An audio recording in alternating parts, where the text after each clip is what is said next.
Welcome to Big Shakti's Light on Yoga and Meditation podcast. My name is Dr. Swami Shankardev Saraswati. I'm a yoga acharya, medical doctor, psychotherapist, and Vedic astrologer. And I'm co-creator of Big Shakti, along with my partner, Jane Stevenson. Jane is a writer, intuitive healer, and spiritual counselor who uses yoga, Jungian psychology, and dream work in her practice. This podcast is dedicated to providing you with authentic, accurate knowledge and access to a range of powerful techniques from different wisdom traditions to achieve optimal health, enlightenment, and prosperity. In this podcast episode, we're going to discuss mantras, what they are, and give you a complete overview of how they operate and what you can expect from practicing a mantra. So mantras are both sound vibrations and extremely powerful universal forces within the psyche, available and accessible to all who desire to study and practice them. The word mantra is derived from the Sanskrit roots man, meaning mind, and tra, which implies liberation and protection. We use mantras to liberate energy, expand our awareness, heal and enlighten the mind, and as we do this, access the limitless creative power of the psyche. Even though most people think of mantras as simply words used to relax the mind, and of course they have that benefit, mantras are much more than this. They have the power to calm, energize, and heal our bodies and minds. They can purify the psyche from old traumas, ameliorate negative karma, create positive karma that supports our spiritual evolution, and awaken consciousness. But mantras are more than mere words. They consist of letters and syllables combined in various ways based on complex, esoteric, mathematical systems handed down from guru to disciple over millennia. And they can be chanted in various ways to produce different effects. And the sounds are linked so that when they are chanted, they induce elevated states of consciousness. And even if we grasp this aspect of the science of mantras, their effect cannot be understood intellectually or via standard scientific methods. Instead, we should experience their impact experientially and intuitively by trying the technique ourselves and observing the results. Mantras act in the same way that music does, as energy and sound vibrations that profoundly affect us, our thoughts and our emotions, and as a result can alter our state of being. They are both words and sounds we chant to enter into deep, meditative states, as well as being powerful psychic energies within us that vibrate and pulsate with enormous power. And the mantras we chant are actually linked to these vibrations in us. Once we connect with the vibration in the psyche by chanting the mantra audibly or mentally, we can access the energy, power, and wisdom within the mantra that we can use to expand our sense of who we are. We elevate our consciousness and we gain spiritual insights. So let's look at the mantra system. Mantras are based on name, the mantra, and form, a yantra, a symbol. And this is the basis of yoga-tantra. Yoga-tantra is based on the science of mantra and yantra, which refers to name and form. Everything in the world has a name or form which traps us in a limited understanding of the world. Labels and conditioning prevent us from seeing things in their purest form, and this is why it's said in yoga-tantra that we use a thorn to remove a thorn. We use a name and symbol, a mantra and a yantra, a sacred name and symbol, to free ourselves from the mundane name and form, from our conditioning, so that we can expand our understanding of the world. The name aspect of Tantra relates to using a word, the name of the mantra that's chanted to vibrate the mind and liberate energy trapped in limiting and even destructive mental and emotional patterns. The energy liberated can then be directed to access our inner powers and abilities and to awaken higher consciousness. For example, when we chant the mantra Om, we're tuning our awareness to the vibration of Om within us, within our psyche. Eventually, the mantra is heard even when we stop actively chanting it. We just tuned into the vibration that's going on inside us. When we talk about the form of the mantra, the yantra or the symbol that accompanies the sound, we have to realize that every sound we hear and every thought and sound in our mind has a corresponding image. And when we repeat a mantra, we reinforce a specific mental image or thought form that is associated with that mantra, with that sound, with that vibration. The images associated with the mantras differ from those generated in the superficial layers of the mind. The images in the deep mind, in the psyche, are usually abstract, mythic, symbolic, and archetypal. And these deeper images carry rich, multi-layered meaning. By chanting the mantra and gazing at the symbol, we can focus our awareness, which concentrates our energy and awakens psychic power. Mantras can be classified in many different ways. They can be classified according to how many syllables they have, their effect, or the system that they're part of. And there are literally an endless number of mantras, some short, others very long. Examples would include the peace mantras, shanti mantras, and spiritual mantras that are used to soothe the mind and to open us up to the more profound harmony within. Healing mantras are sound vibrations that are used to heal the body, for example, to decrease anxiety or to improve blood pressure. There are mantras to calm anger, and there are mantras which originated in the Vedas very early on, thousands of years ago, and the tantras, which are a more recent development of philosophical systems. And there are seed mantras called bija mantras, examples of single syllable mantras such as Aim, Hreem, Kleem. They have no fundamental meaning, no semantic meaning, but they convey power just in the vibration of the word, of the sound. Of all the mantras, Om is the most powerful, and this is found in the ancient Upanishad, ancient philosophical texts. And when the mantra Om is written down, it looks like a 3 with a tail and a crescent moon above it, and this is its external form. And there are other symbolic representations of this mantra. Some mantras are based on numbers, the number of syllables, and this forms the meter or rhythm of the mantra. For example, the 5-syllable mantra of Shiva, Namah Shivaya, and the 8-syllable mantra of Vishnu, Om Namo Narayana. There's the Gayatri mantra, which has 24 syllables. This creates a certain rhythm or meter called the Gayatri meter. And there are many different forms of Gayatri mantras depending on which devata or which archetypal form this mantra relates to. Another extremely powerful mantra is the Hamsa or the So-Hum mantra, called the Ajapa Gayatri mantra. And even though Gayatri mantras usually have 24 syllables, this mantra is the exception. It's the mantra of the breath. So is the sound of inhalation, and hum is the sound of exhalation. And practicing this mantra consistently unlocks the secrets of the breath and the life force. And so this is called the Ajapa Gayatri mantra.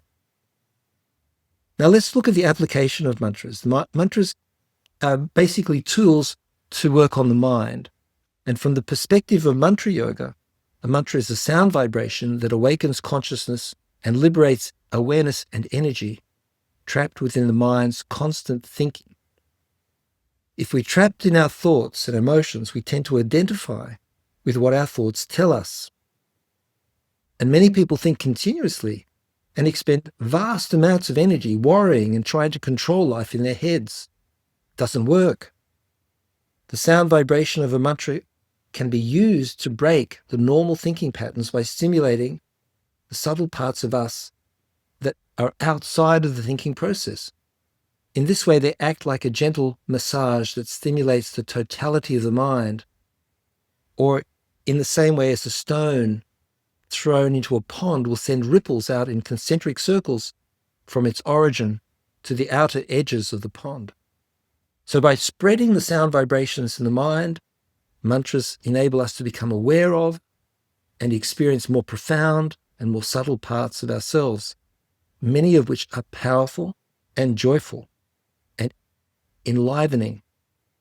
They break our focus on limiting thought patterns. And the energy going into these destructive patterns, these old patterns, can be released and used to fuel more creative and joyful mental processes. When mantras are learned and chanted properly, they have a potent healing and liberating effect on the body, mind, and our entire personality. They liberate energy trapped in old, maladaptive, and neurotic mental and emotional patterns, directing the liberated energy to elevate consciousness and foster spiritual evolution. They have a profound psychological significance. They can help us to influence and modify our feelings. We can create new feelings.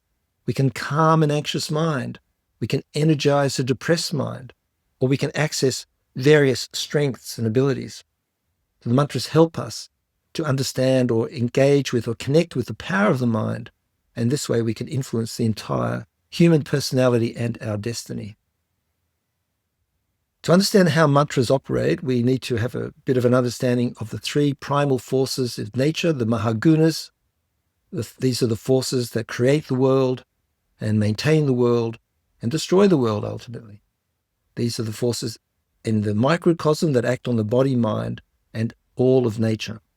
And these are the great attributes called the mahagunas, tamas, rajas, and sattva. And everything in the world, everything in existence is polarized between tamas, darkness, and sattva, light.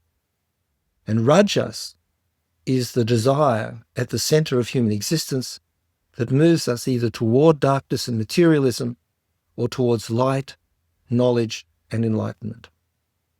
Tamas is darkness, ignorance, the things that are hidden, disease and degeneration. It's a force that conceals and creates form and structure and materialism. And if it's too much, if it's too strong or it's in excess, it'll cause rigidity, decay, pain, suffering, and death. Rajas, on the other hand, is desire, momentum, restlessness, and the dissipation that comes from excessive indulgences in our desires. But it can also be desire for sattva. Sattva is light, luminosity, revelation, knowledge, understanding, acceptance and healing, and deep abiding joy. It is the enlightening force that reveals the truth to us. And mantras are said to be mainly sattvic by nature, especially the mantras we use in mantra therapy or in spiritual life. Some mantras can be tamasic and can be used for nefarious purposes, but most of us who are on the spiritual path or on a healing path, we're using basically sattvic mantras, mantras that bring light into the mind, that stimulate the mind so that we can see our mind working. And the vibrations of these sattvic mantras stimulate the mind in the same way that a massage stimulates the body and reveals hidden tensions. They expand the sattvic elements of our nature to bring about positive energy, balance, and a deep sense of inner joy.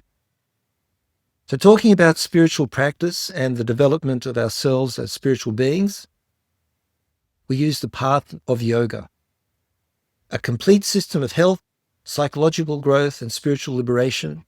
And we can say that there are four main components, or four stages on that path. The first stage is hatha yoga, which focuses on mastering the body through postures, asana, breathing techniques, pranayama, energy locks, bandha, and techniques to direct prana in the body, mudras. Once that stage is complete and you've developed a degree of health and stability, then you're advised to start practicing mantra yoga, the use of sound vibrations to amplify energy and awaken consciousness. This then leads on to laya yoga, which is a form of kundalini yoga that focuses on the chakras and moving kundalini up the spine. It's also a form of absorption into higher states of awareness.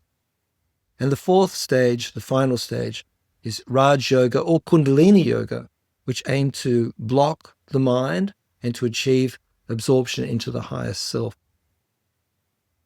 So Mantra Yoga is an intermediary stage It's employed once we've practiced hatha yoga to condition the physical body, and we've used simple relaxation meditation practices to calm the mind and emotions.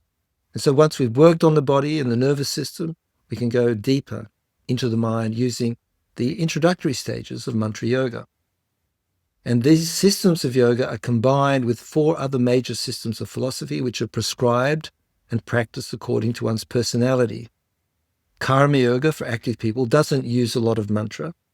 Bhakti yoga for devotional worship, very strong use of mantras, worship of different deities. In jnana yoga for intellectual inquiry, mantras are used there to calm the thinking mind. And Raj yoga is the 4th system, also uses mantras. It's a more mystic path. And so different personality styles will use mantras in various ways. Devotional people will use mantras as part of a faith-based religious practice. In contrast, someone who's primarily intellectual or scientific, or maybe an atheist, can use a mantra purely as an energetic tool to relax and strengthen the body and mind. There are 2 primary forms of meditation techniques used by all of these different traditions. Japa, which involves repeating a mantra, and ajapa, which involves a mantra repeating itself spontaneously within you. And there's a 3rd practice, ajapa japa, which combines the 2. Japa, the repetition of a mantra mentally, in order to awaken awareness of the mantra in the breath that's going on 21,600 times a day, 15 times a minute, 21,600 times a day. And that breath, at the core of the breath, is this japa Gayatri mantra, the Soham. In a japa japa practice, we chant Soham and we tune into Soham that's in us. This is the key. The mantra is already there. Let's look at japa. The word japa means vocalized, whispered, or mentally chanting a mantra. It can also be writing a mantra. It can be written on a page. A practitioner will repeat the mantra for a set period of times, depending on what mantra you've been given. You're given a certain number of repetitions. And usually a rosary or mala is used that has 108 beads, and you'll do so many rounds of that mala. And you focus on the mantra while you're doing this. You have to be fully inside that mantra, and any thoughts that come into the mind, you simply let them pass by. They're not attended to. In a japa japa, we're focusing internally on the mantra that's happening inside us, as I said before.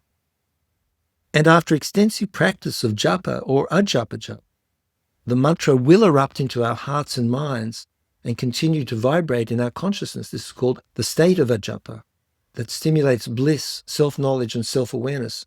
And with time and practice, we become aware of the vast reserves of energy that lie within us and that can unlock and utilize this energy to develop our potential. It's as though we shine a light on our inner universe and capabilities, which reveals a profound sense and recognition of self. Ultimately, with a great deal of practice of mantra yoga, our awareness can transcend the mundane levels of functioning to experience higher consciousness. And this is a highly liberating and joyful experience. We intone the rhythmic universal patterns that invoke and over time unlock the mysteries of life and reveal them to our consciousness, giving us true, authentic knowledge at a profoundly intuitive, experiential level. It's also essential to understand that mantras are not exclusive to India or to the Sanskrit language. Mantras are primal forces that exist at the very deep levels of the psyche, the unconscious mind.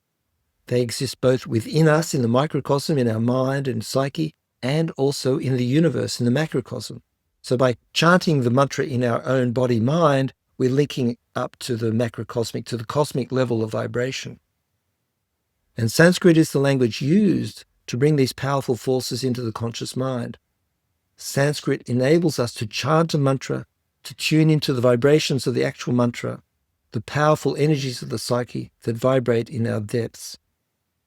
Mantras are proto-thoughts, primal energies that vibrate and pulsate in the deepest parts of us, in our unconscious, in our psyche. They're in all of us, but we're unconscious of them. It's only because the great sages, saints, seers, and rishis perceived them thousands of years ago during deep meditation. They encountered them, they met them during their inner journey, They didn't invent them. They encountered them, cognized them, and then they brought them back, revealing them to us and making them available to us as tools that we can use to go inward and discover the great mystery of who we truly are. No country or culture can own or claim to own a mantra in its purest form as a powerful vibration in the psyche. They're universal forces available and accessible to all. And this is why we find sacred words of power in all countries, in all cultures and religions.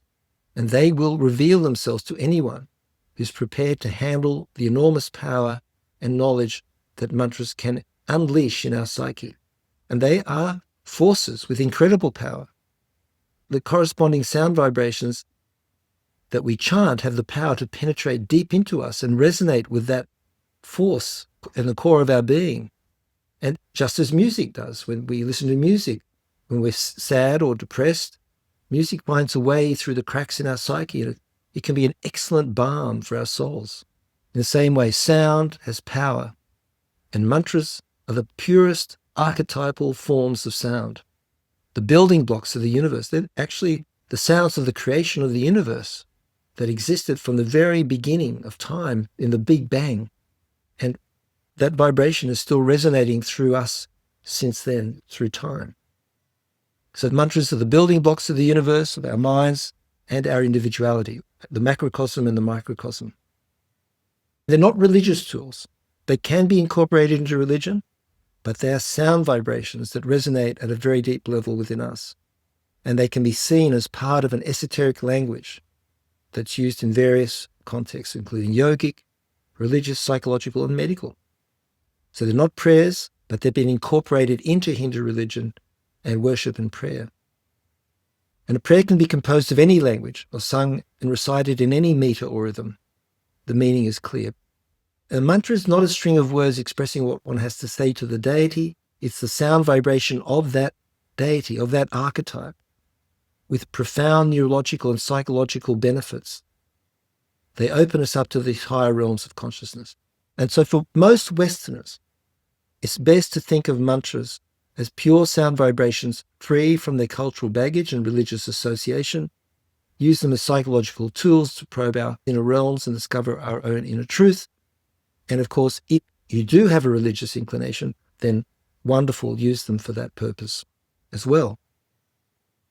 Now, having said that mantras are not exclusively Indian, we have to honor the extraordinary achievement of India's ancient yogis, sages and seers who developed and refined the science of mantra over millennia, elevating it to an unparalleled level of sophistication and expertise that remains largely inaccessible to Western understanding. Through generations of dedicated practice, profound spiritual insight, and meticulous experimentation, these enlightened beings cultivated a comprehensive system that treats sound as a precise scientific instrument capable of transforming consciousness itself. And they mapped the subtle relationships between specific sound vibrations and their corresponding effects on the human psyche, on the body, and as part of spiritual development, and with a precision that rivals modern scientific methodology. So this ancient Indian tradition has produced an intricate knowledge base encompassing the exact pronunciation, rhythm, and intention required for each mantra to achieve its intended purpose, whether for healing, spiritual awakening, or transcending ordinary states of consciousness. While the West has only begun to scratch the surface of sound's therapeutic potential, India's sages perfected this sacred science to such an exalted degree that their discoveries continue to offer profound pathways for transformation that our contemporary approaches have yet to fully comprehend or replicate.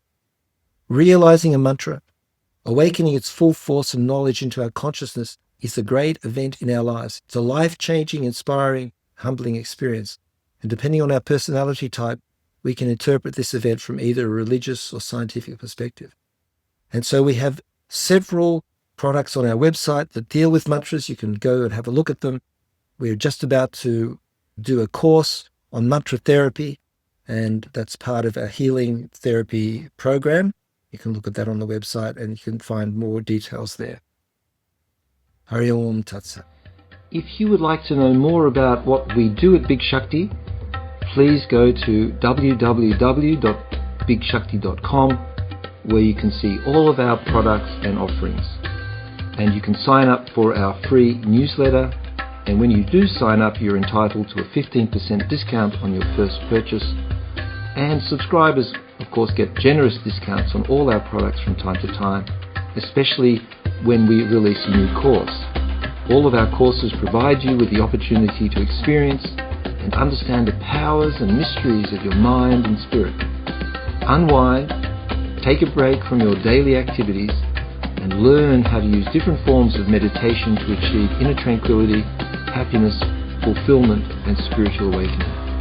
You will learn the keys to a healthy lifestyle, a calm, clear mind, emotional resilience, and spiritual insight.